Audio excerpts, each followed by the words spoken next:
சொல்ல மாட்டேன். ஹலோ, எப்படி இருக்கிறீங்க? சந்தோஷமா இருக்கிறீங்களா? தேவ சித்தத்தை உணர்ந்து தேவனுக்கேற்றபடி நாம் நடக்கும்போது நிறைய காரியத்திலிருந்து நம்மளை தேவன் விடுவிக்க வல்லவராக இருக்கிறார். ஆமென் இல்லையா? ஏன்னா தேவனுக்கு நீங்கள் கீழ்ப்படிந்திருக்கும் பொழுது கர்த்தர் பெரிய மாற்றத்தை உருவாக்கி கொடுக்கிறார். அழகாக யாக்கோபு 4ஆம் அதிகாரம் 7வது வேத வசனங்கள் இவ்விதமாக சொல்கிறது, ஆகையால் தேவனுக்கு கீழ்ப்படிந்திருங்கள், பிசாசுக்கு எதிர்த்து நில்லுங்கள், அப்பொழுது அவன் உங்களை விட்டு ஓடி போவான். கவனித்து பாருங்கள். பிரச்சனை என்னை விட்டு போகணும், என் போராட்டம் என்னை விட்டு போகணும், என் வியாதி படுக்கைகள் என்னை விட்டு போகணும், என்னுடைய மரண கண்ணிகள் என்னை விட்டு போகணும். இப்படி பல உபத்திரங்கள் பல வடிவத்துல நீங்கள் தள்ளப்பட்டு இருப்பீங்களா? நீங்க செய்யக்கூடிய ஒரே ஒரு காரியம் தேவனுக்கு கீழ்ப்படிங்க. அல்லேலூயா.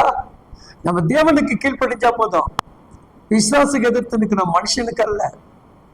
நம்மோட இருக்கக்கூடிய சபைக்கோ சபை ஊழியர்களுக்கோ சபை மக்களுக்கோ நம்ம என்ன பண்ணக்கூடாது? எதிரியா நிற்க கூடாது. நம்முடைய எதிரியை யாருங்க? சத்துருவானவன். அவனை எதிர்த்து நின்னா அப்பதான் அவன் நம்மளை விட்டு ஓட முடியுமா?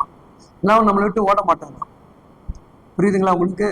நீங்க தேவனுக்கு கீழ்ப்படிஞ்சிட்டா எல்லா சத்துருக்களையும் உங்களால் என்ன பண்ண அடக்கி ஆள முடியும்.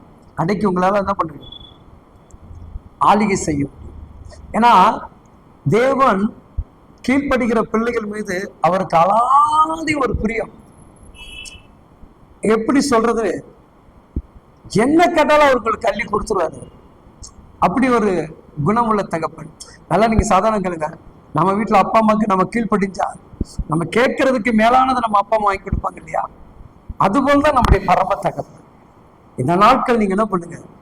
தந்தைக்கு கீழ்ப்படிங்க, தேவனுடைய வார்த்தைக்கு கீழ்ப்படிங்க, திருச்சபைக்கு கீழ்ப்படிங்க, ஊழியர்களுக்கு கீழ்ப்படிங்க, உங்களோடு கூட மூர்த்தவர்களுக்கு, உயர்ந்த கனம் பெற்றவர்கள், வயது உடையவர்களுக்கு நீங்க என்ன பண்ணுங்க? கீழ்ப்படிங்க. நீங்க அவங்க முன்னாடி ஈகோ பிரச்சனைலாம் பார்க்காதீங்க, சரிங்களா? அவர்கள் சின்னவரா பெரியவரா பார்க்காது, கீழ்ப்படிங்க. நீங்க ஒரு பெரியவங்க நம்ம கிட்ட சொல்றாங்களா, நம்ம அப்பா ஸ்தானம், நம்ம அண்ணஸ்தானம், நம்ம அங்கிள், நம்ம மாமா, மச்சான், இப்படின்னு ஏதாவது ஒரு வகையில ஒரு உறவுகளா நீ நினைச்சிட்டுனா அவங்க சொல்ற வார்த்தை உன்னால என்ன பண்ண முடியும்? செவி கொடுக்க முடியும், சரிங்களா? கீழ்ப்படிவீங்களா? கீழ்ப்படிந்து பாருங்க. பிசாசானவன் உங்களையும் உங்கள் குடும்பத்தை விட்டும் துரத்துவான். தேவ பிள்ளைகள் தேவ வார்த்தைக்கு கீழ்ப்படியும் போது பிசாசை எப்படிங்க நம்ம வீட்டுக்குள்ள வரலாம்? ஒருபோதும் வந்துவிட முடியாது. கர்த்தர் எல்லாமே உங்களுக்கு ஜெயத்தை கொடுத்து ஆசீர்வதிப்பாராக. ஆமென்.